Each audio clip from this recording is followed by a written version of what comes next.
नमस्कारम। इस वीडियो में हम बात करेंगे motion of a charge particle in uniform magnetic field. Uniform magnetic field को हमने दिखा रखा है इसमें डॉट डॉट डॉट से। डॉट का मतलब perpendicular to the paper and in upward direction. Upward direction में इस प्लेन के परपेंडिकुलर है और अपवर्ड डायरेक्शन में, तो मैग्नेटिक फील्ड की डायरेक्शन अपवर्ड है, जो हम जेड डायरेक्शन बोल सकते हैं। इसी को हमने ऊपर को दिखा रखा है इसमें।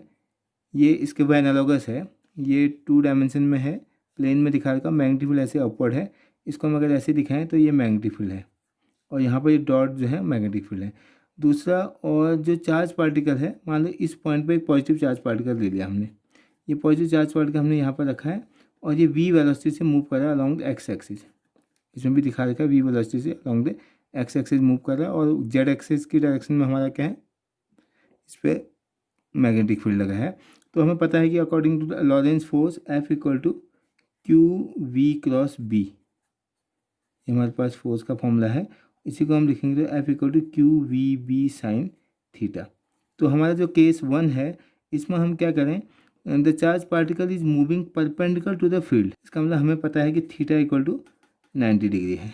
जब भी कोई चार्ज पार्टिकल परपेंडिकुलर मूव करेगा तो उसमें फोर्स जो लग रहा है वो कहाँ को लग रहा है, इन दोनों के परपेंडिकुलर कहाँ की ओर, फ्लेमिंग के लेफ्ट हैंड रूल से हम निकाल सकते हैं अलॉन्ग द वाई एक्सिस।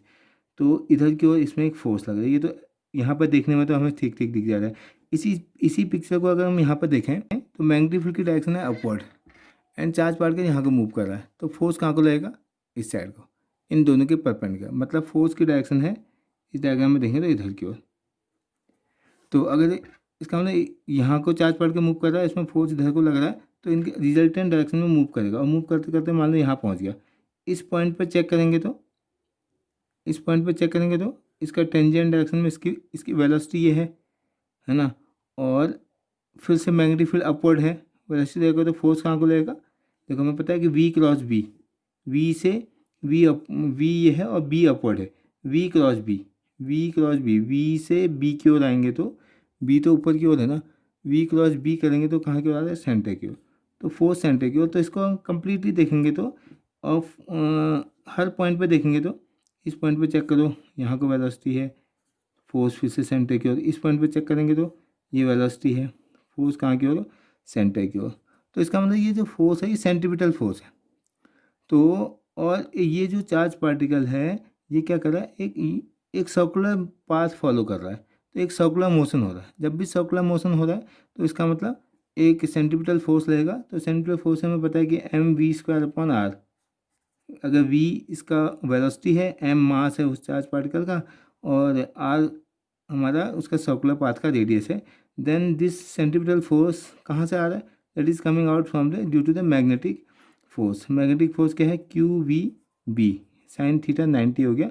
90 की वैल्यू 1 होती है, साइन 90 की वैल्यू 1 होती है, इसलिए क्यू वी बी आ गया। तो यहाँ से हमें पता चल गया कि r इक्वल टू mv/qv। तो ये इंपॉर्टेंट फॉर्मूला है। इस फॉर्मूले की हेल्प से हम ये बता सकते हैं कि motion of a charge particle in a uniform magnetic field when the charge particle is moving perpendicular to the magnetic field, then the path will be circular and the radius of that circular path will be mv/qv। तो ये पहला हमारा case है। Now we have case 2। In case 2 the angle between the velocity of the charge particle and magnetic field is theta. इसका मतलब जब कोई charge particle किसी मैग्नेटिक फील्ड के रिस्पेक्ट में थीटा डिग्री में मूव कर रहा है, मतलब ये कि अगर मैग्नेटिक फील्ड जेड डायरेक्शन में है जैसे पहले लिया था हमने, charge particle along the x axis move न करते हुए किसी थीटा डिग्री में मूव कर रहा है, जो इस बी के साथ थीटा डिग्री बना रहा है, ये थीटा डिग्री है, ठीक है। तो इसको अगर हम चेक करें, परपेंडिकुलर ड्रॉप करें तो इस प्लेन में यहाँ पर आ रहा है, कहीं इस प्लेन में यहाँ पर पहुँच रहा है। तो इसका मतलब इसके दो कंपोनेंट हैं। इस थीटा का एक ये फील्ड वाला कंपोनेंट है, इसको हम लिख सकते हैं, अगर ये वी वेलोसिटी है तो this can be written v cos theta. तो वी कॉस थीटा कहाँ को है, वी अलॉन्ग बी डायरेक्शन, और ये क्या है, v along normal direction. Normal का मतलब इससे नॉर्मल, मैग्नेटिक फील्ड के नॉर्मल डायरेक्शन में है वी बी, और वी बी की वैल्यू कितनी है, वी साइन थीटा। तो जब भी क्या होगा, कोई चार्ज पार्टिकल है हमारा और ये charge particle q v velocity से मूव कर रहा है, और ये जो वी है वो फील्ड के साथ थीटा डिग्री बना रहा है। उस केस में क्या होगा, उस केस में इसका पाथ क्या होगा, इसके दो कंपोनेंट है, क्योंकि वेलोसिटी के दो कंपोनेंट हो गए, एक तो वर्टिकल कंपोनेंट है जो नॉर्मल कंपोनेंट है, और एक है फील्ड कंपोनेंट। तो जो ये नॉर्मल कंपोनेंट है ये तो क्या कर रहा है, ये तो सर्कुलर पाथ बनाएगा, क्योंकि ये क्या है, मैग्नेटिक फील्ड के साथ 90 डिग्री है। This v b is perpendicular with b, तभी नॉर्मल लिखा है। नॉर्मल का सेंस ये है कि मैग्नेटिक फील्ड के साथ नॉर्मल है वेलोसिटी। जब हम पहले केस में किया था उस केस में भी यही था।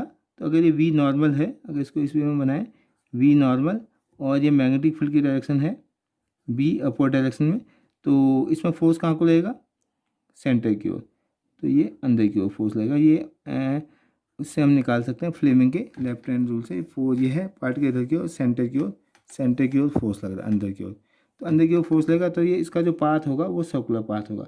तो ये वी एन कंपोनेंट क्या कर रहा है, इसको सर्कुलर पाथ में रोटेट कर रहा है। लेकिन साइमल्टेनियसली क्या हो रहा है, एक वी बी कंपोनेंट है जो मैग्नेटिक फील्ड की डायरेक्शन के अलॉन्ग है, ये इसको ऊपर की ओर शिफ्ट कर रहा है। इसका मतलब ये सर्कुलर पाथ, अगर ये कंपोनेंट नहीं होता है तो ये कंप्लीटली सर्कुलर पाथ होता है। इसका मतलब खाली नॉर्मल कंपोनेंट होने का मतलब कंप्लीट सर्कुलर पाथ होता है।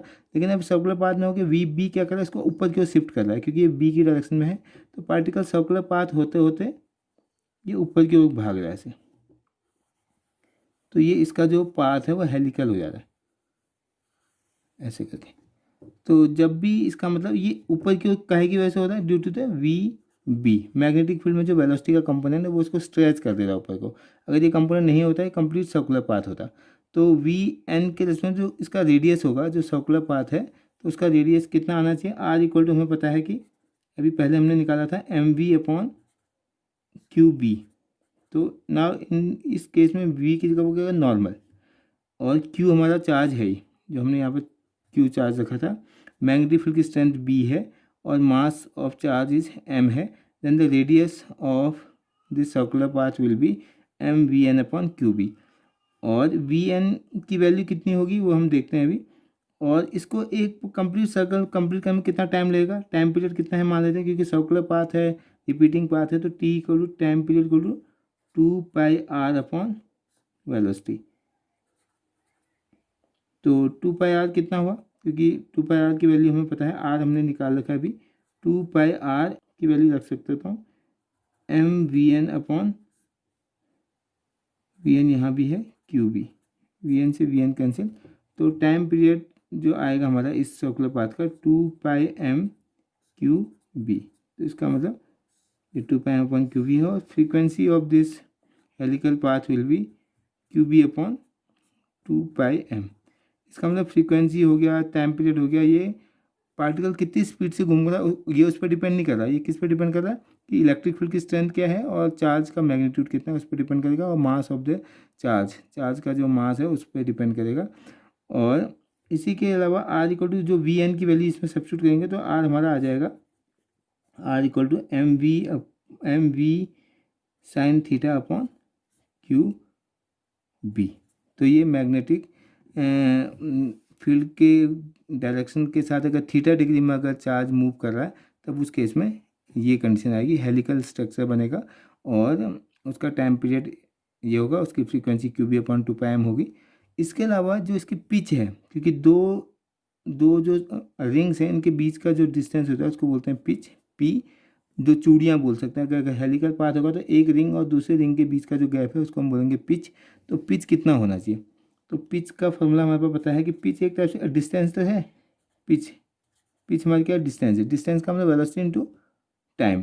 तो वेलोसिटी हमारी, क्योंकि पिच हमारा वर्टिकल डायरेक्शन में है, vertical in the direction of magnetic field, तो v b into time period, कितना टाइम पीरियड लग रहा है उसके देंगे। वी बी हमारे पास है वी कॉस थीटा, और टाइम पीरियड हमारे पास आया था 2 pi M upon Q b. So now the pitch p equal to 2 pi m v cos theta upon Q B.